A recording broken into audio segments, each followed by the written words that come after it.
Gunther is the best Intercontinental Champion in WWE history. He has dominated the scene ever since he first joined the main roster. Gunther is one of those wrestlers who has that undeniable aura that you can't ignore just because he's in a different wrestling company. The physical style in which he wrestles makes you feel like what you're watching is real. His chops make you cringe, he has an extremely diverse moveset, and he's serviceable enough on the mic to sell a rivalry. Gunther is one of those unique wrestlers who helps elevate others to their best performances because of the respect that they have for him. The title was in the worst possible condition it has ever been up to that point because it was no longer being defended on PLEs for some odd reason. Anybody who won the championship felt like they only wanted it to boost their stats and hit the Grand Slam achievement, which lost its glamour over the years. Gunther was able to elevate the championship back to its prestige and made it feel like one of the main titles again in WWE. Let's take a look at the long and historic reign of the Reign General Gunther. He won the Intercontinental Championship on an episode of SmackDown against the high-flying enigma Ricochet.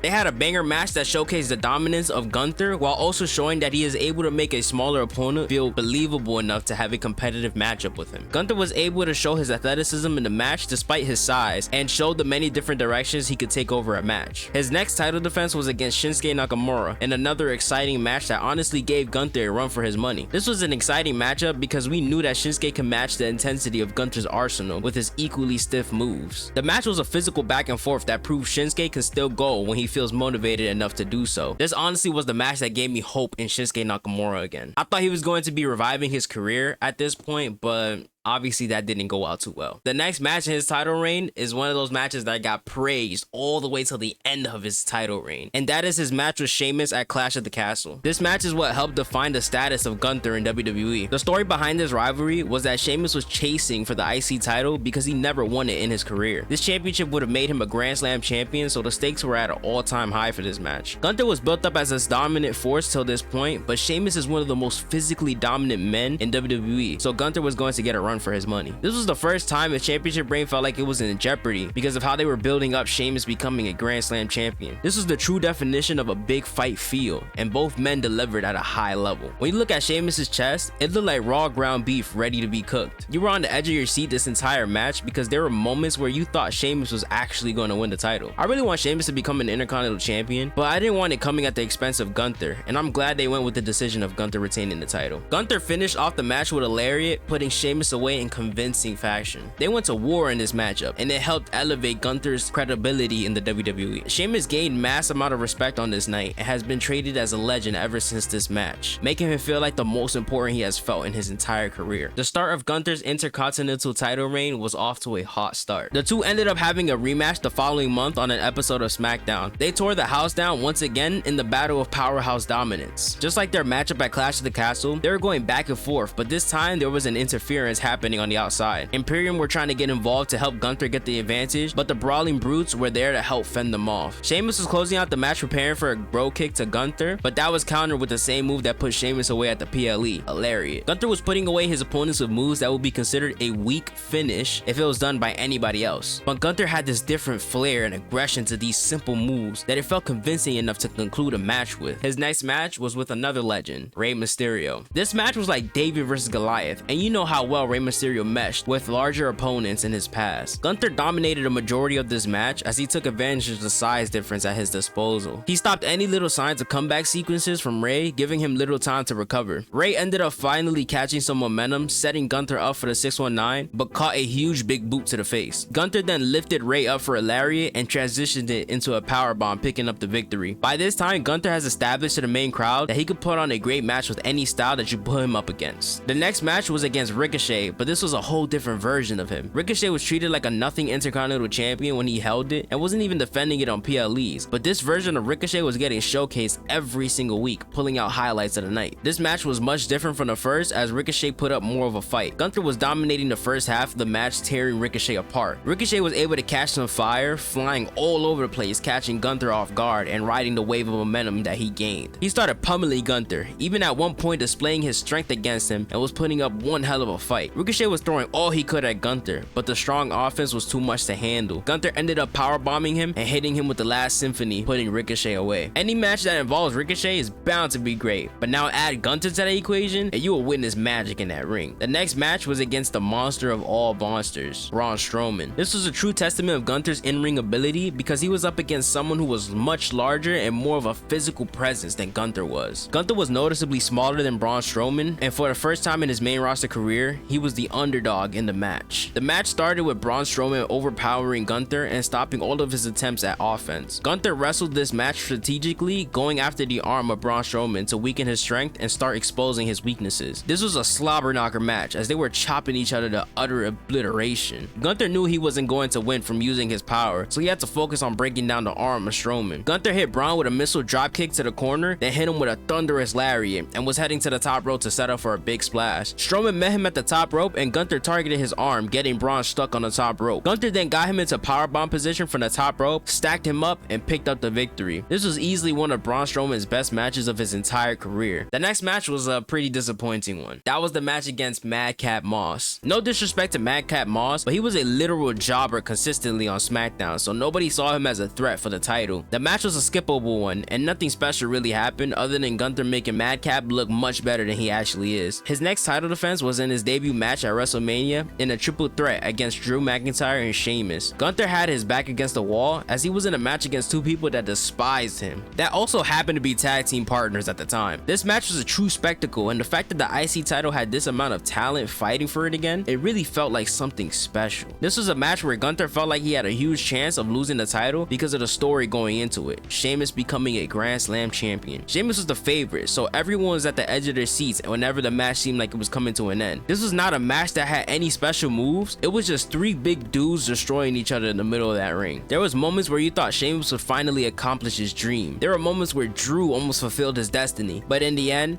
Gunther ruined both of their wishes by powerbombing Sheamus on top of Drew, then picking up Drew for a powerbomb and securing the victory. His next title defense was against Xavier Woods. This was a great short match where Xavier Woods proved that he could hang with the best. As I've said in most of his matches, Gunther was dominating the first half of the match. Gunther was talking that mess during this match, telling Xavier Woods that he doesn't belong in the ring with him and that he should leave the ring before things get real ugly. This was the fuel that Woods needed to start mounting a comeback. He started laying some stiff elbows and was flying all over the place, catching Gunther at moments he was trying to recover. Woods was using his cat-like reflexes to run circles around Gunther, putting him in many pinning combinations. Gunther was talented enough to get out of situations like this with impressive counters, so he escaped the roll-up and captured Woods in a sleeper hold, helping him secure the victory. Gunther is a man of many finishers, and this title reign displayed his many unique abilities. His next title defense was at Night of Champions against Mustafa Ali. To be honest, Mustafa Ali was only plugged into this match because it was in his hometown, so they wanted to give the people a hometown hero to root for. This was a pretty short match that was fast-paced and action-packed. Mustafa Ali started off the match going after Gunther using his quickness because he knew if he allowed Gunther to settle, then he would be in major trouble. This didn't faze Gunther as he was able to ground Mustafa Ali and take control of the match. Ali started building momentum towards the end of the match, hitting Gunther with all of his signature moves. There was a moment that made you believe Mustafa Ali was actually going to win when he powerbombed Gunther from the top rope and hit a 450 splash. Gunther kicked out and hit Mustafa Ali with a lariat, picked him up and struck him again with another lariat and went for the pin, but Mustafa Ali kicked out. Gunther went for a powerbomb, but Mustafa Ali countered it into a DDT and set up for the 450 splash once again. Gunther moved out the way and hit his missile dropkick to the corner, sending Mustafa Ali flying. He then followed that with a powerbomb and secured his victory, retaining his title. His next match was against Matt Riddle. This match didn't really have any heat going into it because the hype behind Matt Riddle was dwindling. A majority of this match was Gunther targeting the injured foot of Riddle, in which he and his stable Imperium caused in the previous weeks of Raw. Riddle had some comeback spots to reel into the match, but Gunther's offense was too much to handle. The end sequence was the best part of the match as Gunther trapped Riddle's leg in a submission, making him tap. Drew McIntyre returned on this same night after there was rumors that his contract negotiations were falling out. He went face to face with Gunther and made it clear that he wants to call his shot for the Intercontinental Championship. This set up the next title defense for Gunther, which was at SummerSlam against Drew McIntyre. I'm going to be honest, this match disappointed me. I'm not saying by any means this match was trash, but I expected more because of the quality of matches that we were receiving from Gunther up till this point. It was a hard-hitting match and definitely deserved to be on a SummerSlam, but it failed to ever hit that third gear needed to make this match memorable. Just when the match was finally turning up towards the end, it suddenly ended, which felt very anticlimactic for for me. They were kicking out of one another's finishers and pulling out some impressive moves, but just never kicked off into that third gear, unfortunately. Gunther was on the top rope with Drew McIntyre and pushed him into the ropes, then hit him with a big splash and picked him up for a lariat and then put him away with a powerbomb, securing the win. The next title defense was on the episode of Monday Night Raw against Chad Gable. This was the first time that Gunther ever took a loss on the main roster. Sort of. He didn't lose the belt because it was via a count out, which technically means Gable beat Gunther. Nonetheless, Gunther was obliterating Gable on all accounts. Gable had small spurts of comebacks, but it was always met with a counter by Gunther. The match spilled over to the outside where Gunther started dominating, which backfired on him. Gunther went for a chop on Gable, who was laying on the ring post, and he missed. Gable then grabbed Gunther into a German suplex position and tossed him over the barricade and bolted to the ring, beating the 10 count, securing a victory over Gunther. Obviously, Gable didn't win, but this made Gunther extremely irritated and led to the rematch a couple weeks later. The next match was on another episode of Raw, but this time it was the main event against Chad Gable. What was special about this match was that if Gunther won, it marked his reign being the longest in the history of the Intercontinental title in WWE. Gable put his working boots on for this match and brought Gunther to his absolute limit. This was a technical bout between the two, pulling out ankle locks, sleeper holds, and pinning combinations. They put together a banger match that helped rise the stocks of Chad Gable as a threat to the title. Gable had many moments in this match where you thought he was really going to stop Gunther from achieving history. Unfortunately, Gunther was too much for Gable and destroyed him with a powerbomb, stopping all of his momentum. On this night, Gunther became the longest reigning Intercontinental Champion and was more dominant than he ever has been in his career. The next match was against Tommaso Ciampa. This match main evented Raw and showed the main roster what Tommaso Ciampa was all about. He was in Limbo Land for most of his time in the main roster, and it was refreshing to see him get a title shot in a banger match with the ring general Gunther. This was another brutal match that involved hard-hitting strikes that makes you fall in love with wrestling. Tommaso Ciampa, with a proper build-up, would have probably been a bigger threat to the championship, but he wasn't really doing anything of importance at the moment. Nonetheless, Ciampa took it to Gunther and proved that he's still one of the best on the roster. Knee strikes, technical submissions, Ciampa was giving Gunther a challenge to put him down. Gunther was fighting back with his typical strong offense, chopping away and beating the absolute life out of Ciampa. The match ended with Gunther planting Ciampa in a powerbomb, then muscling him up for another powerbomb and securing the win. The next match was against Bronson Reed. This was everything you want in a big man matchup. Just two boulders throwing their best moves at one another to prove who's the more dominant force. This was what helped secure a spot on the main roster for Bronson Reed, as he proved that he could put on a great match with the big dogs when the lights are bright. Gunther was throwing all of his best shots at Brunson, but he just wouldn't stay down for the 3 count. Drop kick to the corner, lariat, big splash, and Bronson Reed was somehow able to kick out. Gunther somehow was able to lift up all 300 pounds of Bronson Reed and planted him down for a powerbomb, securing the victory. Bronson Reed definitely gained the respect of the crowd from this match, and ever since then, he has been a staple of the Monday Night Raw roster. The next match was against a man that could be debated as the best Intercontinental Champion in history, The Miz. This was at Survivor Series, and if I'm being honest, this PLE had nothing to offer other than the War Games match that happened later that night and the return of CM Punk. The Miz up to this point was a certified jobber and was never in a million years a threat to the title. This match had no real flavor to it and stood in first gear basically the whole way through. It's hard to get into a match that no one really cared about going into it. If The Miz was an actual serious competitor who didn't happen to lose for a majority of the last few years, then his matchup could have possibly been so much better. The only highlight of this match for me was when The Miz hit the skull-crushing finale and had you at the edge of your seat thinking that Gunther was actually going to lose the title. But Gunther made The Miz tap out with an elevated Boston Crab. The next match was a rematch with The Miz. There was a stipulation in place that stated if The Miz lost the match, he wouldn't be able to challenge for the IC title again as long as Gunther is holding it. The rematch was 10 times better than their first encounter, as The Miz decided to wrestle his ass off. Miz was much more aggressive and targeting Gunther's legs and pulling out high-flying moves. He was truly in his bag during this match. There was a moment in the match where The Miz pulled a skull-crushing finale from the top rope, but Gunther rolled out of the ring, avoiding being pinned. Gunther won the match with a powerbomb, putting away The Miz once again. That was easily one of The Miz's best matches in his career. His next match was against Kofi Kingston. This match was an absolute slaughterfest from Gunther. This match single-handedly proved that Kofi Kingston still has it in the tank to go crazy in singles matches, with all the comeback spots that he had. This was pretty much like the same match that Gunther had with Xavier Woods was, Gunther just simply believed that Kofi Kingston didn't belong inside the ring with him. Kofi shut that mess up with a surge of offense that had Gunther stunned, but Gunther was able to power through, hitting him with a lariat, a dropkick to the corner, and a powerbomb to put Kofi away for the win. The next match was against Mr. Yeet himself, Jey Uso. This was an absolute one-sided match the whole way through. Gunther picked Jey Uso apart like he owed him some money. This was also one of the best matches that Jey Uso has had in his singles career. He didn't really do anything special, but he was selling his ass off, so I can give him that. Jey was getting his comeback sequence flowing and finally getting some offense in against Gunther and hit him with 4 spears and was setting up for a Uso splash. Jey would have won the title if it wasn't for Jimmy Uso ringing the bell before the 3 count, which distracted the ref, preventing him from calling the 3rd count. Jey Uso was still able to keep Gunther down while taking out his brother and went for another splash, but Gunther got his knees up and cradled him into pinning position, getting the 3 count and securing the victory. I'm glad Gunther didn't lose this night, but I'm not gonna lie to you and act like I wasn't scared watching this one live. The final match of Gunther's title reign was against Sami Zayn in WrestleMania 40. This was the most perfect wrestling match anybody can ask for. Gunther had his offensive onslaughts and talking that mess to Sami Zayn, while Sami was selling the moves like a fish on land. There were many moments that you believed Gunther was for sure getting the win, but Sami just kept kicking out. The ending sequence of this match was just pure cinema. Gunther was hitting back-to-back splashes from the top rope while talking to Sami Zayn's wife on the outside, getting extremely cocky. Sami was hulking up, getting up to his feet after suffering a massive beatdown from Gunther. He got up to the top rope with Gunther and picked him up for a top rope brainbuster, then hit him with a haluva kick and set him up for a second one and hit him with another haluva kick and pinned him to become the new Intercontinental Champion. It was a beautiful moment and couldn't have been executed any better. Objectively speaking, Gunther is the best Intercontinental Champion because of how he was able to restore the prestige of the championship from the depths of hell that it was in before he won it. He has made that championship feel special, and now main eventers are gunning for it, as seen during his entire title reign. Subjectively speaking, you can have any opinion you want on the guy, because not everyone is going to find him as an entertaining wrestler. Gunther is no doubt one of the best on the roster, and he deserves to be in the Hall of Fame simply off of his historic title reign with the Intercontinental Championship.